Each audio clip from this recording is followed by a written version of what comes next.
So now we focus on the most seminal work of Marx, that is the theory of historical materialism या ऐतिहासिक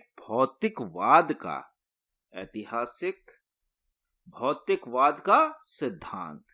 ये क्या है? ये एक सबसे बड़ा या सबसे महान कंट्रीब्यूशन है मार्क्स का, जिससे ये इतिहास को एक अलग तरीके से देखते हैं। जैसे हमने अभी बात की थी, एवोल्यूशन को वो डार्विन के सेंस में ज्यादा देखते हैं, साइंटिफिक सेंस में ज्यादा देखते हैं और साइंटिफिक सोशलिज्म का निर्माण करते हैं। उससे पहले के तमाम सारे लोग सोशलिज्म की बात करते हैं और जो उदारवाद का या पूंजीवाद का जो विकृत रूप था उससे अलग हटके उसमें सुधार करके समाजवाद के बारे में, जिसमें मानवतावाद ज्यादा जुड़ा हो, उस तरह की चीजों की बात कर रहे थे। लेकिन उनके अप्रोच वैज्ञानिक नहीं थे, साइंटिफिक नहीं थे। तो वी मस्ट फोकस कैसे मार्क्स बाकी जो सोशलिस्ट हैं उनसे अलग हैं और इनके जो साइंटिफिक सोशलिज्म है वो ह्यूमन डेवलपमेंट को, जो स्टेजेस हैं उसको कैसे डिफाइन करते हैं, वो हम यहां पे देखेंगे। First thing, it is written historical materialism is one of the seminal contribution. जैसा हमने बताया कि सबसे इंपॉर्टेंट कंट्रीब्यूशन, सबसे महत्वपूर्ण जो है वो यही है कि हिस्टोरिकल मटेरियलिज्म को वो डिफाइन करते हैं। एंजल्स उनके आइडिया से लेते हैं अपनी बुक जो सोशलिज्म यूटोपियन एंड साइंटिफिक। जिस तरह की जो सोशलिज्म है यूटोपियन भी है और साइंटिफिक है, उसमें कहते हैं डिफाइंस हिस्टोरिकल मटेरियलिज्म। अपना जो ऐतिहासिक, जो मार्क्स का ऐतिहासिक भौतिकवाद है वो एंजल्स की book socialism utopian and scientific में डिफाइन करते हैं। वो क्या है हम आगे उसको स्टेजेस में समझेंगे। Human history is economic development of society. अभी तक जो सारे थिंकर थे वो ह्यूमन हिस्ट्री को डेवलप करने के लिए अगर हॉब्स को देखे तो ह्यूमन नेचर को ही मान रहे हैं, लॉक भी ह्यूमन नेचर या स्टेट ऑफ नेचर से निकलने की बात कर रहे हैं, या दूसरे लोग हेगल जो है वो डायलेक्टिक को यूज करते हैं। तो सारे लोग या बाद के जो लॉक है या जब से प्रॉपर्टी का जो ओनरशिप है उसके बेसिस पे बात करते हैं। मार्क्स भी ऑलमोस्ट प्रॉपर्टी के बेसिस पे ही बात करते हैं, लेकिन सारी पूरी थ्योरी को, ह्यूमन डेवलपमेंट को बोलते हैं कि इकोनॉमिक डेवलपमेंट पे ही बेस है। जैसे हमने अभी डिस्कस किया था, पूरे सोसाइटी को वो बेस और सुपर स्ट्रक्चर में डिफाइन करते हैं। बेस कहते हैं इकोनॉमिक है और सुपर स्ट्रक्चर में बाकी सारी चीजें जो भी आती हैं वो सारी चीजें सुपर स्ट्रक्चर हो जाएंगी। तो इकोनॉमिक डेवलपमेंट जो है सोसाइटी का वो होता है। Human history depends on the modes of production.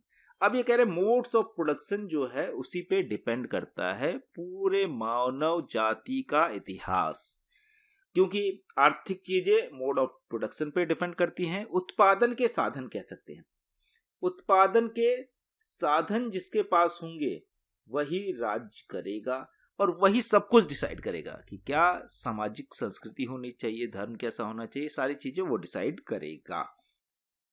अब हम इस इकोनॉमिक डेवलपमेंट से सोसाइटी के डेवलपमेंट को देखते हैं। तो स्टेजेस ऑफ ह्यूमन डेवलपमेंट की बात जो करते हैं यहाँ पे ग्राफ की तरह हमने डिस्कस किया है, जिसमें कहते हैं कि सबसे पहले ये प्रिमिटिव कम्युनिज्म होगा या आदिम साम्यवाद कह सकते हैं। आदिम साम्यवाद, आदिम साम्यवाद का मतलब क्या होगा? कम्युनिज्म का मतलब साम्यवाद, प्रिमिटिव आदिम साम्यवाद। जब मानव के अंदर जो प्रॉपर्टी का सेंस नहीं था, हम स्टेट ऑफ नेचर की तरह ही ऑलमोस्ट रहते थे कि जहां पे सब लोग बराबर हैं और सब लोग अपने हिस्से का काम कर रहे हैं। यहाँ पे जेंडर का कोई डिफरेंस नहीं है, कास्ट, रिलीजन या इस तरह की चीजें कोई अभी डेवलप नहीं हुई हैं। वो सारी चीजें सभी लोग बराबर हैं। No possession, no class division, कोई वर्ग नहीं है और कोई चीज संपत्ति का अधिकार भी नहीं है, संपत्ति भी किसी के पास नहीं है। अभी हमने खेती करना भी नहीं शुरू किया है, सभी लोग बराबर हैं। जैसे जानवरों में भी देखे, जंगल में सभी जानवर बराबर होते हैं, ऐसा नहीं कि कोई किसी के पास ज्यादा संपत्ति है, किसी के पास कम संपत्ति है। सब लोग अपने खाने के बारे में ही सोचते हैं, रहने के लिए स्थान होना चाहिए जहां पे वो आराम कर सके। इसके अलावा ऐसा कुछ नहीं है कि मुझे ज्यादा जंगल पे कब्जा करना है या मेरे पास ज्यादा जानवर होने चाहिए जिसको बाद में मार के खा सको। इस तरह का संपत्ति का जो पोजेशन है, जो होर्डिंग है, वो नहीं हुआ करती थी प्रिमिटिव कम्युनिज्म में। अब बोलते हैं वहां से धीरे धीरे विकास शुरू होता है, जहां पे खेती करना व्यक्ति शुरू करता है और खेती ही जो है मीन्स ऑफ प्रोडक्शन बन जाती है। अब ये मीन्स ऑफ प्रोडक्शन के बेसिस पे दो वर्ग बन जाते हैं। एक मीन्स ऑफ प्रोडक्शन के बेसिस पे मास्टर बनेगा जिसके पास जमीन है, और जिनके पास जमीन नहीं है, जो खेती नहीं कर सकते, वो ऐसी स्थिति में होगा जब ये खेती मान लीजिए शुरू हो रही है। उस समय में अगर सभी ने खेती शुरू की, आपने भी की, हमने भी की, लेकिन मान लीजिए मेरी फसल बर्बाद हो गई या ऐसा कुछ हुआ, तो मैं क्या करूंगा? अब हम लोग जंगलों से बाहर आ चुके हैं, मेरे पास खाने के लिए नहीं होगा, मेरे पास मेरी फसल बर्बाद हो गई मान लीजिए बाढ़ की वजह से या किसी भी चीज से, तो मैं क्या करूंगा? आपसे मांगूंगा, आप कहेंगे मेरे बदले में काम करो तब मैं खाने को दूंगा। तो यहाँ पे मैं दास बन जाऊंगा आपका। वो बोलेंगे मैं जो भी काम बोलूंगा वो आपको करना पड़ेगा और उसके बदले में मैं आपको खाने को दूंगा। तो यहाँ पे दास प्रथा जो है, हिंदी में इसको कह सकते हैं दास स्लेवरी जो है दास प्रथा है। दास प्रथा, ये दास प्रथा भारत में भी रही है, अलग अलग देशों में रही है कि बहुत ब्लैक्स के साथ बहुत दिनों तक यूरोपियंस ने और अमेरिकन्स ने दास बना के रखा।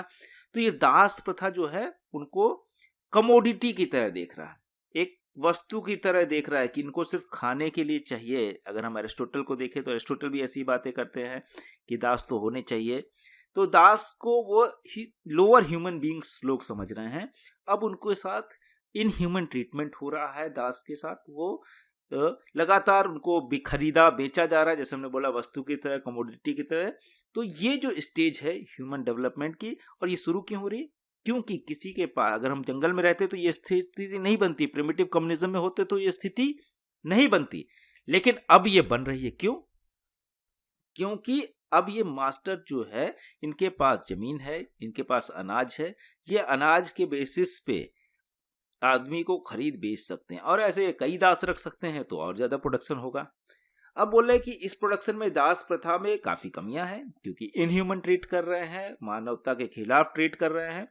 मानवता के खिलाफ ट्रीट करने से क्या हो रहा है कि ये जो स्लेव्स हैं वो कई बार विद्रोह कर देंगे, कई बार काम नहीं करेंगे, और काम करेंगे भी तो मन से नहीं करेंगे। इस तरह की चीजें, विद्रोह होने से कई बार भाग जाते थे। तो ये जो चीजें हैं वो अपने आप में एक स्ट्रगल दिखा रही। और इस समय का जो स्ट्रगल, प्रिमिटिव कम्युनिज्म में तो क्लास ही नहीं है, तो कोई क्लास स्ट्रगल नहीं हो रहा है। स्लेवरी में क्लास स्ट्रगल मास्टर और स्लेव है, दास और मालिक के प्रति, मालिक और दास के बीच में क्लास स्ट्रगल है, या वर्ग संघर्ष जिसको हम कहेंगे, वर्ग संघर्ष भी है, चल रहा है उस समय। और मार्क्स कहते भी है कि सारी हिस्ट्री जो है इसी वर्ग संघर्ष पे आधारित है। तो दास प्रथा में मास्टर और स्लेव के बीच में वर्ग संघर्ष कर रहा है। अब दास प्रथा में दिक्कत ये थी कि दास के पास कोई अधिकार नहीं था, दास के पास कोई प्रॉपर्टी नहीं थी, दास को इनह्यूमन ट्रीट किया। उनको लगता था कि सिर्फ खाना दे दिया जाए काफी है, उनके जो आराम की कोई चिंता नहीं होती थी, उनको इनह्यूमन तरीके से ट्रीट किया जा रहा है। तो दास ने भी कई बार विद्रोह किए। तो उससे बेटर जो है ऑप्शन आता है कि इस ह्यूमनिस्ट डेवलपमेंट में कि इससे बेटर सिस्टम क्या हो सकता है, वो सिस्टम आता है सामंतवाद का। सामंतवाद का मतलब फ्यूडलिज्म। वो फ्यूडलिज्म का आता है जिसमें फ्यूडल लॉर्ड होंगे या और सर्फ होंगे। सर्फ का मतलब जो किसान है, खेती के हर मजदूर है, वो होंगे, और जो लॉर्ड है जिनके पास जमींदार कह सकते हैं, जमींदार होंगे। ये हम देख सकते हैं कि अलग अलग समय में जमींदार और खेतिहर मजदूरों का संघर्ष। अब जैसा हम पहले भी बता चुके हैं कि इनके बीच भी एक संघर्ष होगा, क्योंकि ये लगातार मजदूर काम कर रहा है, इनके पास सिर्फ जमीन थी, ये मेहनत नहीं कर रहे हैं, लेकिन अपनी जमीन के बेसिस पे लगातार कैपिटल कमा रहे हैं, पैसा कमा रहे हैं, और असली मेहनत ये कर रहे हैं ये। लेकिन जितनी भी चाहे मेहनत कर ले, इनके पास इनकी स्थिति सुधरने का मौका नहीं था, क्योंकि ये अपनी स्थिति, जैसे ही ये ज्यादा प्रोडक्शन करेंगे तो जमींदार के पास ज्यादा पहुंचेगा। मान लीजिए एक व्यक्ति ने 5 क्विंटल किया तो इसका आधा 2.5 क्विंटल इनके, अगर ये 10 क्विंटल करेंगे तो इसका 5 क्विंटल उनके पास पहुंच जाएगा। ऐसे कई लोगों से इनके पास ज्यादा होगा, जितनी ये मेहनत ज्यादा करेंगे उतना इनका प्रॉफिट ज्यादा हो जाएगा। तो ये खत्म होने वाली। अब इसमें भी क्लास स्ट्रगल है कि जमींदार जो है और मजदूर, जो खेतिहर मजदूर है, उसके बीच में फिर वर्ग संघर्ष होगा। कई बार अगर इंडियन कॉन्टेक्स्ट में भी देखें तो हम